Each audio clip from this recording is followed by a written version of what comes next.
Hello दोस्तों। आज हम देखेंगे डेटा स्ट्रक्चर का एक टॉपिक मैलोक एंड कैलोक फंक्शन। सबसे पहले हम लोग जानेंगे कि मैलोक एंड कैलोक फंक्शन की जरूरत क्यों पड़ी। तो हम लोग जानते हैं कि जब हम एरे बनाते हैं तो एरे का साइज फिक्स होता है। मतलब कि उसको हम डायनेमिक टाइम पे या रन टाइम पे मेमोरी को इंक्रीज या डिक्रीज नहीं कर सकते हैं, मतलब घटा बढ़ा नहीं सकते हैं। हमको उसमें फिक्स साइज देना पड़ता है। तो एक बहुत बड़ा डिसएडवांटेज था एरे का। तो इस डिसएडवांटेज को रिमूव करने के लिए लिंक लिस्ट आया। लिंक लिस्ट में हम लोग क्या करते हैं कि नोड बनाते हैं और जितनी चाहे उतनी हम नोड बना सकते हैं और नोड को पॉइंटर के थ्रू हम कनेक्ट करते हैं और इस तरह से हमारा सारे नोड आपस में कनेक्ट हो जाते हैं और हम उसमें चाहे तो ट्रेवर्स कर सकते हैं, डेटा स्टोर कर सकते हैं। और एक जो काम होता है लिंक लिस्ट में, हम डायनेमिक टाइम पे कर सकते हैं। तो जो डायनेमिक टाइम पे हम नोड बनाए उस नोड को मेमोरी अलोकेट करने के लिए, उस नोड को बनाने के लिए मैलोक या कैलोक फंक्शन का यूज करते हैं। मैलोक एंड कैलोक फंक्शन एक ऐसा प्री डिफाइंड फंक्शन है जो कि डेटा स्ट्रक्चर में रन टाइम पे मेमोरी को अलोकेट करता है। तो आइए देखते हैं सबसे पहले मैलोक फंक्शन क्या होता है। It is use to create a dynamic memory allocation at run time.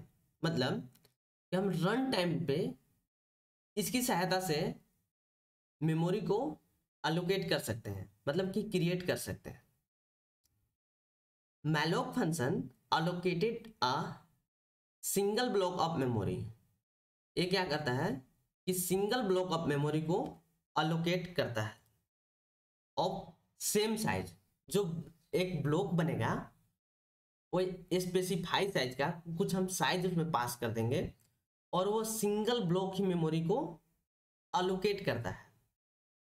और इसमें जो हम पैरामीटर पास करते हैं, जब मैलोक फंक्शन के थ्रू जब हम मेमोरी को अलोकेट करते हैं तो हम पैरामीटर एक ही पैरामीटर पास करते हैं और वो पैरामीटर मेरा कहलाता है साइज ऑफ डेटा टाइप।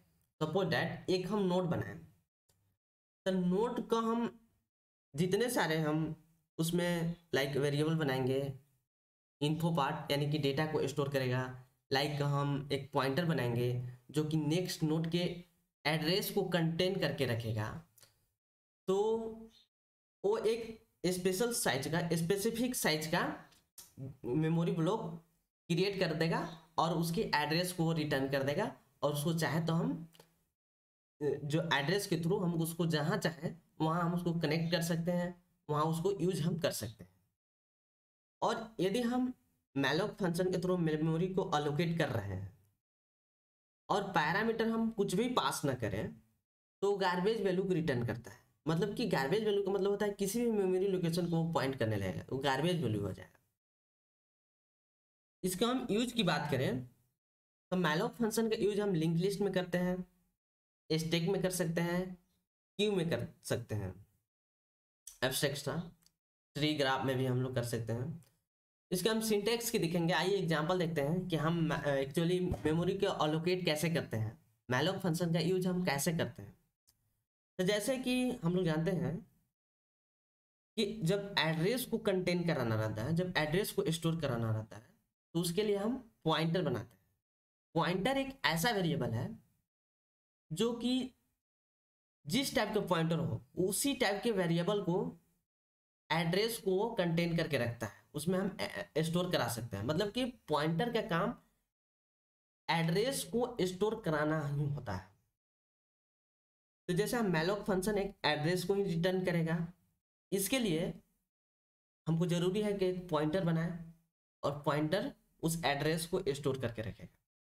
तो हम एक इंटीजर डेटा टाइप का एक पॉइंटर बनाए पी नाम का और पी इजकल टू हम कर दिए इंट एस्ट्रिक मैलोक और उसका हम साइज पास कर दिए। सपोज दैट हम मान के चल रहे हैं कि हमारा इंटीजर 2 बाइट का है, हमारा इंटीजर 2 बाइट स्टोर करता है, तो हम उसमें साइज पास कर दिए 2, मतलब कि 2 बाइट की मेमोरी अलोकेट कर देगा। और जो ये रिटर्न करेगा वो किस टाइप का करेगा, इंटीजर टाइप। इसको हम ये जो इंट एस्ट्रिक लिखे यहाँ पे हम टाइप कास्टिंग कर दिए हैं, मतलब कि जो एड्रेस को रिटर्न करेगा वो इंटीजर टाइप का एड्रेस को रिटर्न करेगा। हम ऐसे भी हम जो पॉइंटर बनाया है वो इंटीजर टाइप का बनाया है, तो ऑब्वियसली सी बात है कि जो पॉइंटर p बनाया है वो इंटीजर टाइप के वेरिएबल को ही स्टोर करेगा। इसका हम दूसरा सिंटेक्स भी देखेंगे कि और हम इसको किस तरह से यूज कर सकते हैं। जैसे कि यहाँ देखिए p इक्वल टू हम टाइप कास्टिंग किए int asterisk malloc size of int, मतलब कि हम साइज उसको न देकर हम उसको डेटा टाइप डायरेक्ट दे दिए कि इस डेटा टाइप के मेमोरी को अलोकेट कर दो। यदि हम कैरेक्टर पास करेंगे तो कैरेक्टर टाइप का मेमोरी अलोकेट करेगा, इंटीजर पास करेंगे तो इंटीजर टाइप का मेमोरी को अलोकेट करेगा, मतलब कि कैरेक्टर पास करें तो 1 बाइट स्टोर करेगा, इंटीजर पास करेंगे तो 2 बाइट स्टोर करेगा। इस तरह से हम डायनेमिक टाइम पे मेमोरी को अलोकेट कर सकते हैं। आइए हम इसके एग्जांपल देखते हैं कि लिंक लिस्ट में इसको यूज कैसे किया जाता है, जिसके लिए एक हम प्रोग्राम बनाए हैं लिंक लिस्ट का।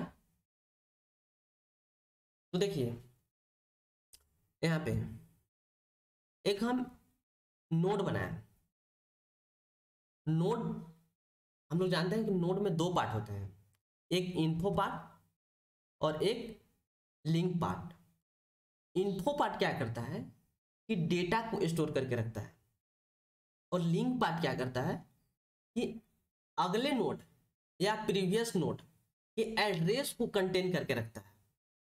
हम कंटेन जैसे नेक्स्ट नोड के एड्रेस को प्रीवियस नोड में जब स्टोर कराएंगे तभी तो 2 नोड हम आपस में कनेक्ट हो पाएंगे। इसलिए हम एक लिंक नाम का एक पॉइंटर बनाए जो कि नोड के एड्रेस को कंटेन करेगा, और एक हम इन्फो नाम का वेरिएबल बनाए जो कि नोड में वो डेटा को स्टोर करेगा। तो यहाँ पे जो हम नोड बनाए ये केवल अभी बना है, इसको मेमोरी अभी मिला नहीं है, इसको मेमोरी अभी अलोकेट नहीं हुआ है। तो इसी नोड को मेमोरी को अलोकेट करने के लिए डायनेमिक टाइम पे हम मैलोक फंक्शन का यूज यहाँ पे किए हैं। इसके लिए हम यहाँ पे एक पॉइंटर बनाए जो मैलोक फंक्शन क्या करेगा कि मेमोरी को वो रिटर्न करेगा। तो मेमोरी को जब रिटर्न करेगा तो उस मेमोरी को हम कंटेन करने के लिए एक हम पॉइंटर बनाए p नाम का। और p नाम का पॉइंटर हमारा किस टाइप का पॉइंटर है, स्ट्रक्ट नोड टाइप का पॉइंटर है, क्योंकि जो हम नोड बना रहे हैं नोड है एक तरह से स्ट्रक्ट नोड है। नोड मेरा किस टाइप का है, स्ट्रक्ट नोड टाइप का है, तो हम पॉइंटर भी स्ट्रक्ट नोड टाइप का ही बनाएंगे तभी तो एड्रेस को स्टोर कर सकता है। तो इसके लिए हम स्ट्रक्ट नोड टाइप का एक पॉइंटर बनाए और p equal to struct node malloc size of struct node, मतलब कि साइज हम न देकर यहाँ हम डायरेक्ट दे दिए स्ट्रक्ट नोड के साइज दे दिए। यहाँ पे अब देखिए क्या हुआ कि स्ट्रक्ट नोड के जब हम साइज दिए तो इसमें एक तो इन्फो पार्ट का साइज यदि हम इंटीजर के मान रहे हैं 2 बाइट है तो 2 बाइट, और एक लिंक टाइप का पॉइंटर जो बना है वो भी 2 बाइट स्टोर करेगा। तो 2 to 4, तो यहाँ हम 4 भी हम पास कर सकते हैं, 4 भी पास कर सकते हैं। 4 न पास करके हम उसको पास कर दिए, हम उसको बोल दिए कि तुम खुद से ही कैलकुलेट कर लो स्ट्रक्ट नोड, इसलिए हम नोड डायरेक्ट हम पास कर लिए। उसमें जितने सारे वेरिएबल है, जितने हम पॉइंटर बनाए हैं और भी बना सकते हैं, तो उसने मेमोरी को कैलकुलेट करके मेरे को उतना मेमोरी अलोकेट कर दो। तो मैलोक फंक्शन स्ट्रक्ट नोड इसकी साइज 2 + 2 4 बाइट का एक मेमोरी को अलोकेट करेगा और उसकी एड्रेस को रिटर्न कर देगा। और उसकी एड्रेस जो रिटर्न होगा वो एड्रेस हम लोग जानते हैं कि वो इंटीजर टाइप का होता है, लेकिन जो एड्रेस हम रिटर्न करा रहे हैं वो स्ट्रक्ट नोड टाइप का करा रहे हैं, इसलिए हम यहाँ पे टाइप कास्टिंग कर दिए। और जो हम पॉइंटर भी बनाए हैं स्ट्रक्ट नोड टाइप का ही बनाया है, इसलिए जो पॉइंटर p स्टोर करेगा वो नोड टाइप का ही एड्रेस को स्टोर करेगा, इसलिए हम यहाँ पे इसको टाइप कास्टिंग कर दिए कि जो हमारा एड्रेस रिटर्न हो वो हमारा किस फॉर्मेट में हो, तो स्ट्रक्ट नोट का फॉर्मेट में हो, और वो हमारे पी स्टोर कर सकता है। तो अब पी स्टोर कर सकता है, तो जैसे हम एक नोट जो बनाए इसकी एड्रेस मेमोरी, इसके एड्रेस को हम रिटर्न करा दिए, मेमोरी को अलोकेट करा दिए। अब इसको हम जहाँ चाहें वहाँ कनेक्ट कर सकते हैं, इसके एड्रेस के थ्रू हम इसके डेटा को एक्सेस कर सकते हैं, हम उसको किसी दूसरे नोड से ज्वाइन कर सकते हैं। इस तरह से मैलोक फंक्शन का यूज करते हैं। अब आइए देखते हैं कैलोक फंक्शन क्या होता है। तो कैलोक फंक्शन भी मेमोरी को रन टाइम पे ही क्रिएट करता है। ये कैलोक मैलोक फंक्शन की तरह ही वर्क करता है, लेकिन इसमें डिफरेंट क्या है कि इसमें हम दो पैरामीटर पास करते हैं। जो पहला पैरामीटर जो हम पास करते हैं, यहाँ पे देखिए, जो पहला पैरामीटर हम पास किए वो नंबर ऑफ एलिमेंट, मतलब कि हम कितने नंबर ऑफ एलिमेंट बनाना चाहते हैं। जैसे तो हमको 10 नंबर को स्टोर करना है, 10 एलिमेंट को स्टोर करना है, तो हम इसके दे दिए कि 10 एलिमेंट स्टोर करना है।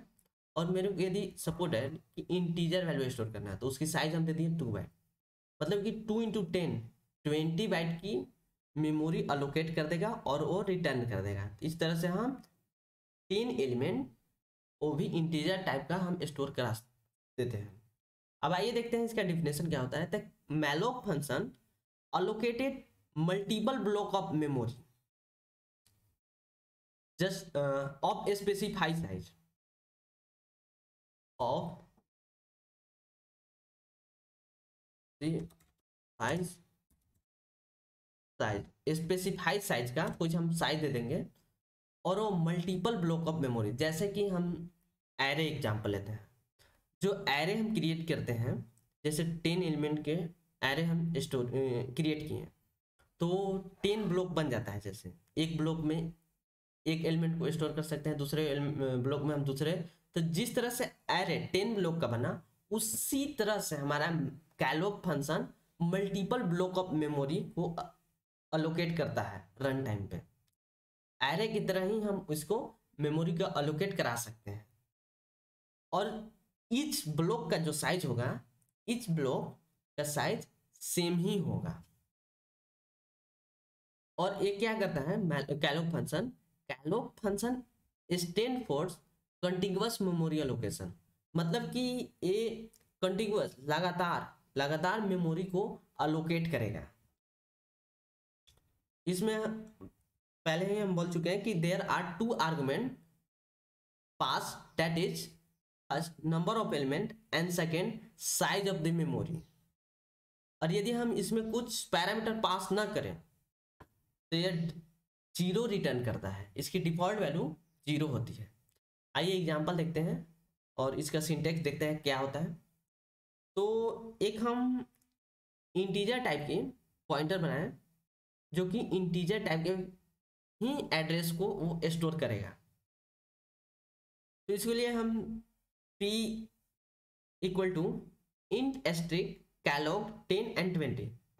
10 यहाँ है मेरा नंबर ऑफ एलिमेंट, 10 एलिमेंट, और दूसरा है साइज, मतलब कि 10 एलिमेंट के लिए हमारा 10 ब्लॉक मेमोरी अलोकेट करेगा, और उसका साइज होगा 2 बाइट, और यह रिटर्न कर देगा p को।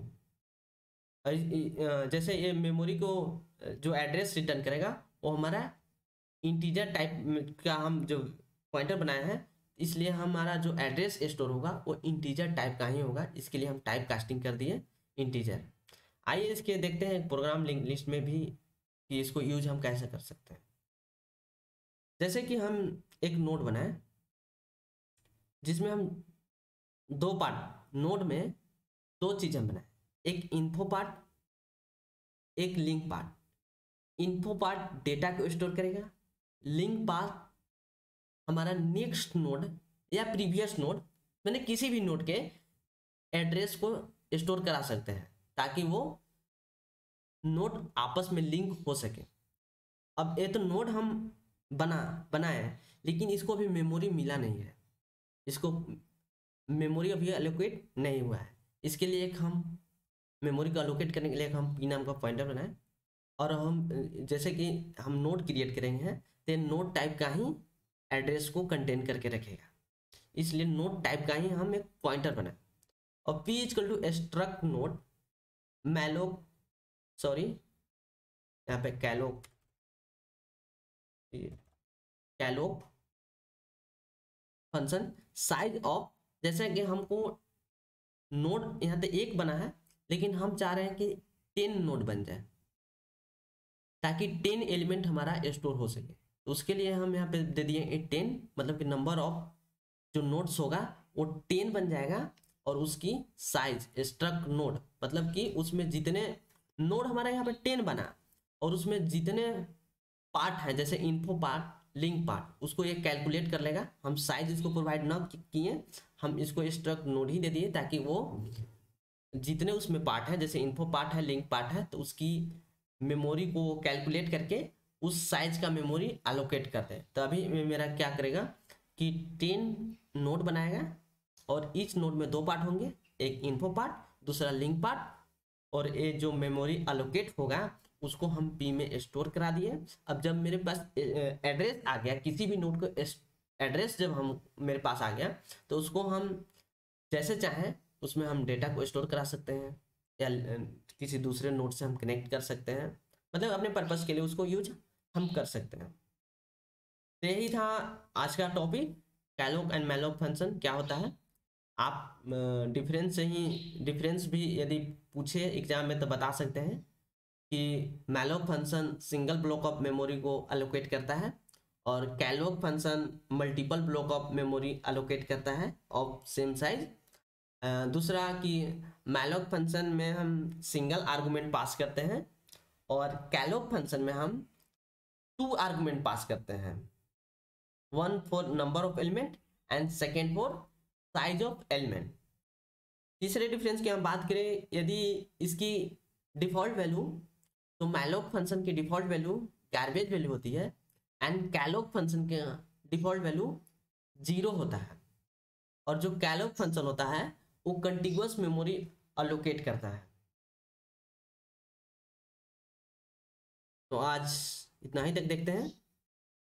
और ये ऐसा टॉपिक है जो इंटरव्यू क्वेश्चन है, ये इंटरव्यू टॉपिक है, इससे पूछता है कि what is the difference between calloc and malloc function. तो उसको आप बता सकते हैं, यदि प्रोग्रामिंग कराए तो आप ऐसे प्रोग्रामिंग भी करके उसको समझा सकते हैं। थैंक यू, आज के लिए इतना ही। वीडियो यदि आपको पसंद आया हो तो लाइक कर दें और चैनल को सब्सक्राइब कर दें। धन्यवाद।